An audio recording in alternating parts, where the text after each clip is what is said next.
concerns about the welfare of nurses and midwives when it comes to GRNMA negotiation. If you've not been on the round table, you won't understand leadership when they are fighting for us. I had the opportunity to serve at our interim hospital, negotiating on our allowances. I'm working at a child facility. And I appreciated the effort our national executives did. We presented our case and management accepted. They went back and what they presented, even if you tell your colleague nurse, they will say you went there to do nothing. So that alone made me know the effort our leaderships are doing. Our student bodies, my boss made reference to a mushroom association. When you complete school, this is the sole union that will help fight for you in terms of your salaries, in terms of your welfare, and all those things. Please, don't let others convince you to train other path. GRNMA stands for nurses and midwives, and GRNMA looks for the betterment of 8 members. Thank you very much. Probably I may not be privileged to have that chance to sit with them at the table to present this, but once she is here, I'm sure this through her you will get to hear. We want to plead.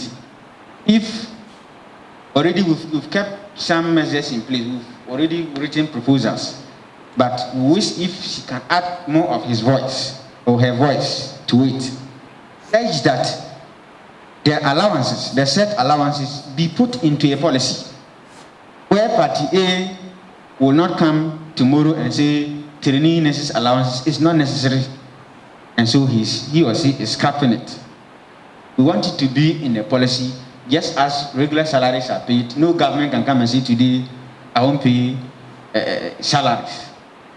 We equally want that of the trainee nurses allowances to be in a policy document. Notable among them too is what we have currently seen in our sister professions, the teachers. Now they have upgraded the diploma aspect of DS as faded. Let me put it that way.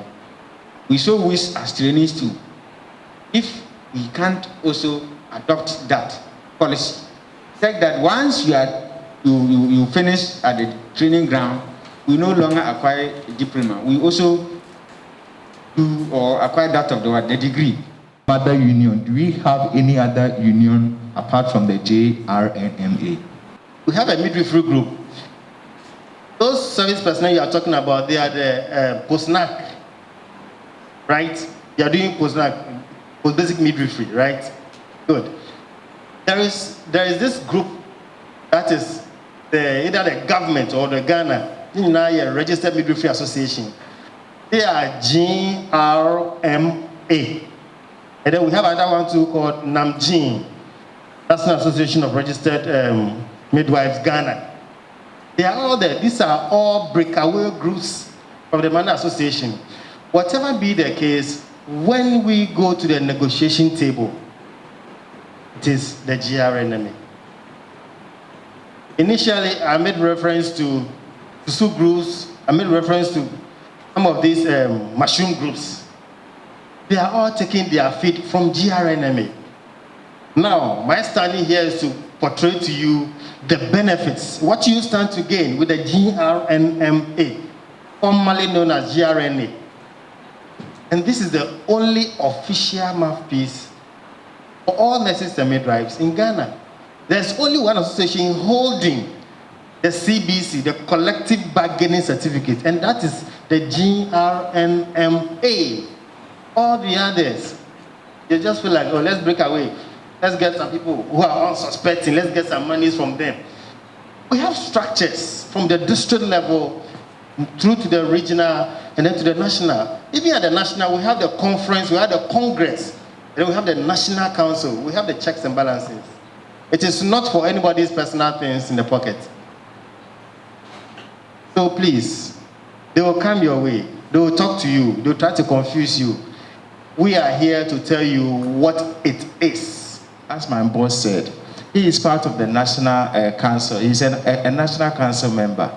So you see, he's talking out of passion. He wants the good for you. That's why he's trying to explain things to you. You made mention of our dues. We only have 3 dues on our pay slip as a staff, which is the nurses fund, the building levy, and the dues. Each and every organization or association needs to contribute dues to help the day-to-day activities of the association. And GRNMA, we pay dues for the national executive to sit and plan with it to cater for our welfare. That is the dues. And the dues too, it depends on your rank or your salary. It's just 2% of your basic. When it comes to the building levy, you see this nice edifice that we are seated in it.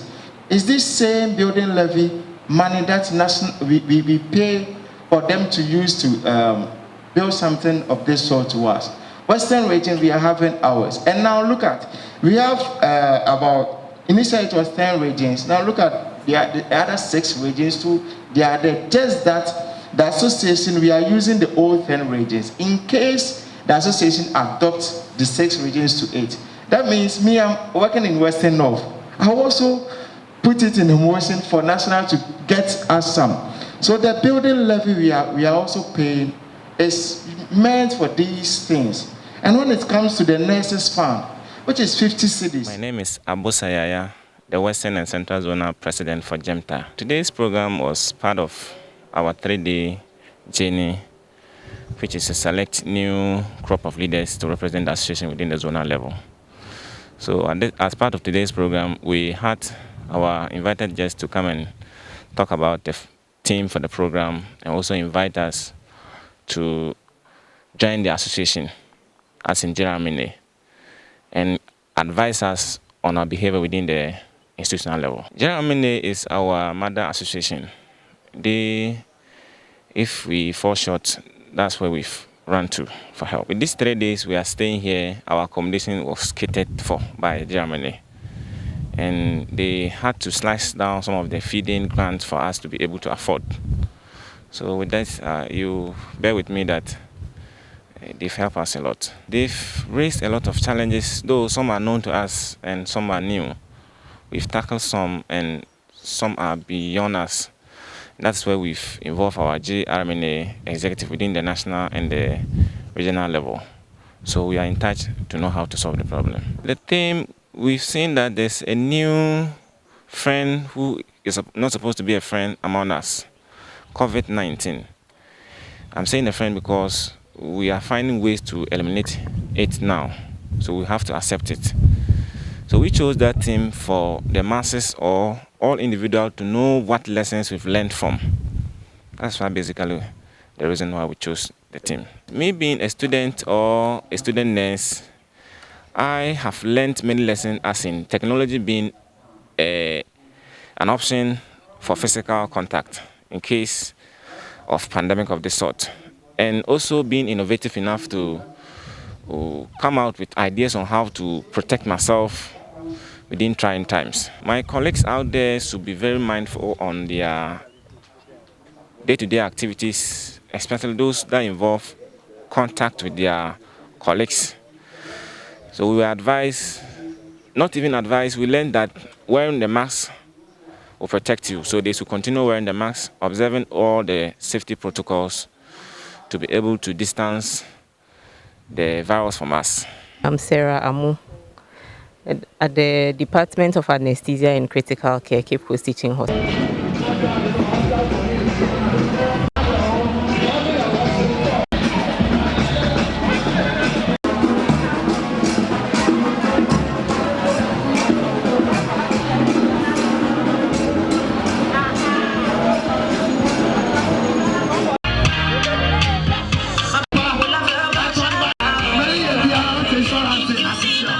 This pandemic has taught us a lot of lessons that we need to be aware of ourselves. The President, in his numerous speeches to the nation, has urged all of us to observe the safety protocols. But what do we see? Unfortunately, you walk out there today, people have stopped wearing the mask. It's like work, life as usual. People are no longer washing their hands. The most important one, I think that we've been told if we cannot social distance, at least we should have the mask on.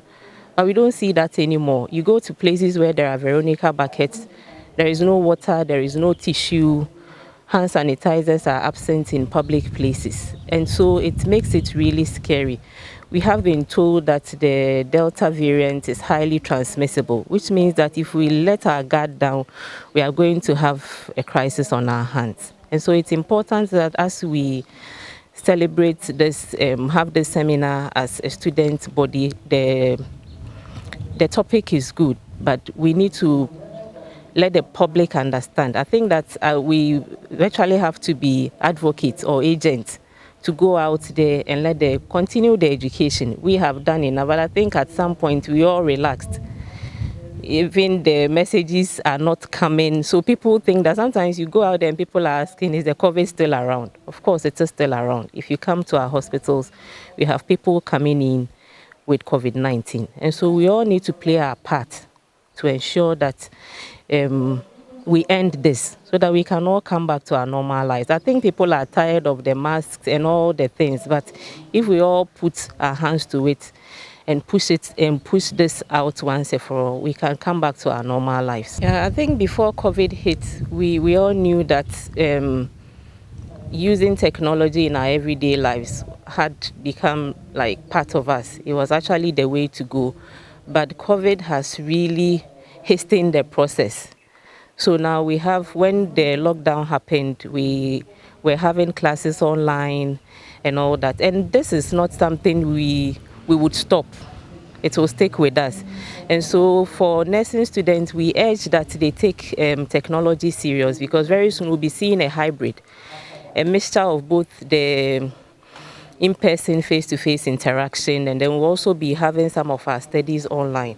And as we learned earlier today, we would have to think outside the box. We should be innovative enough. COVID has shown us the way. For the first time, we saw the youth making things, people actually making electronic Veronica buckets, people inventing things. We were in the health sector, we're making our own PPEs and all that. I think we should keep this up instead of always relying on export and all that. And so we challenge the youth to embrace this new way of sort of doing things, try as much as possible to challenge ourselves. For nurses, we always say we improvise. Can we for once pause and then, instead of just using something to represent something, make our own things? That would also help or to improve our care, the care that we render to our patients. I think it's very important. To the trainee students, the future is bright. They are the future leaders. I think that they have an opportunity to serve. And from the discussions we had, they have very brilliant ideas. And so I would urge them to push these ideas. It may not be easy to be assertive, to try and also bring their ideas on board. Very often we think that our older colleagues intimidate us and all that, but I don't think that anybody would brush aside or ask you to take your very brilliant ideas away. And so I challenge them to sort of think outside the box, be innovative, engage in researches, and also back their claims with evidence. Very often people are just emotional, they are talking about their own personal views. But I think that when you back your views with solid evidence, so they engage in research and all that, they will be able to push their ideas across and it will be accepted. After all, we are in an era of evidence-based practice, and so people would want to see your evidence to take you seriously. And so I encourage the students to base their ideas, their suggestions and all that on evidence. And as we said, technology is leading, they should be innovative. And one more thing, I think that we should also try and then not fuel the rumors. With this pandemic, we've seen an increase in information out there. Very often we are all to blame. We don't check the source of our information and we put it out there. And people have based their decisions on what to do in relation to this pandemic, mostly on information they see on social media. some people have decided, well, I'm not taking the vaccine, it's dangerous because I saw so and so on social media. So as much as possible, we should verify the source of information before we put it out there, and use our position as health professional to also educate the masses. I think we can help in that aspect as well. My name is Alfred Daddy. I'm the Regional Secretary for GRNMA Central Region and a National Council member, GRNMA. It's been a wonderful program. We're only hoping that the rest of the day will be as very, very productive as they've started. We are going to have their Congress and we are wishing them the best of luck. GRNMA is always and always behind them. And we offer any support to make sure they go through their processes peacefully. We are aware what other groups are also trying to do. For GRNMA, that's our production site. GIMTA is an affiliatory body to the GRNMA. We have existing benefits, and this we have discussed with them, and they know that when they join this association, these benefits will be available for them. For them to even hold the program here, the costs involved and everything, if they were to be in some other jurisdictions, I don't think it would have been something that they would have been able to meet. But we've been able to do this, and they enjoyed it, and they understand what we are doing for them. You don't need any other person to come and tell them. They are members. What we are expecting from them is what we discussed with them this morning, that we are there to support them, but it doesn't mean you should come and just misbehave and expect the association to be following you. So this morning they have understood it, that for you to benefit all the things that we have mentioned, you need to also play a part as a member. That is being a good nurse, being a good midwife, and we are there to support you. All the benefits will come your way. On behalf of the president and the regional chairperson, our Central Regional Council, we're wishing them the best of luck, and we pray and hope that they will come up and be a good replacement for some of us who will also move on to higher heights, and then they will also come and take up from us. This is what we have for them. They shouldn't allow any group to come and mislead them. The only association with the bargaining certificate, the collective bargaining certificate, is the GRNMA. All others are just there. GRNMA is the one they should join, and then they should focus on. That's all. From the way we were doing things in 2019. And as health professionals, we want to take a few lessons. When I was told about the topic for the first time, I questioned it. I was asking, why won't you look at it from health perspective? But because